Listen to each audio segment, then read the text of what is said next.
Magkasamang sumailalim ang 47 mga sundalo at 10 pulis sa 60 araw na pagsasanay ng Civil Military Operations Capability Enhancement Training sa pangangasiwa ng 9th IB. Sa nasabing programa, sila ay sumabak sa 2 linggong lecture at 45 days na test mission sa ilang piling bayan sa Bicol upang makita kung paano nila magagamit ang kanilang mga natutunan. Pagdating po ma'am sa training po, kasi na-deploy kami ma'am ng barangay sa may ginubatan po sa barangay ng Malipo.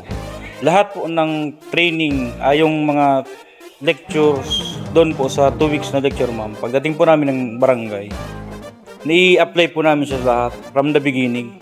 Ang Civil Military Operation Competency Enhancement Training ay sinasanay kami para makipaghalubilo sa mga stakeholders, magsalita sa mga barangay at pagbigay ng mensahe sa mga tao.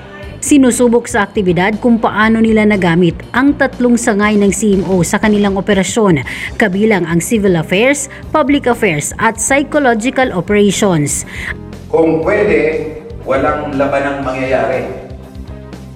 Walang labanang mangyayari. Yung tipong bago pa ma-engage, bago pa tayo ma-engage o makasaguban ng kalaban, talo na ang pakiramdam nila. Parang gusto nang sumubok ng kalaban.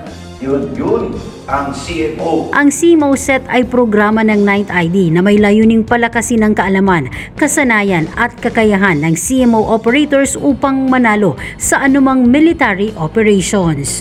Kapayapaan para sa lahat. Christine Atoles, Spear News.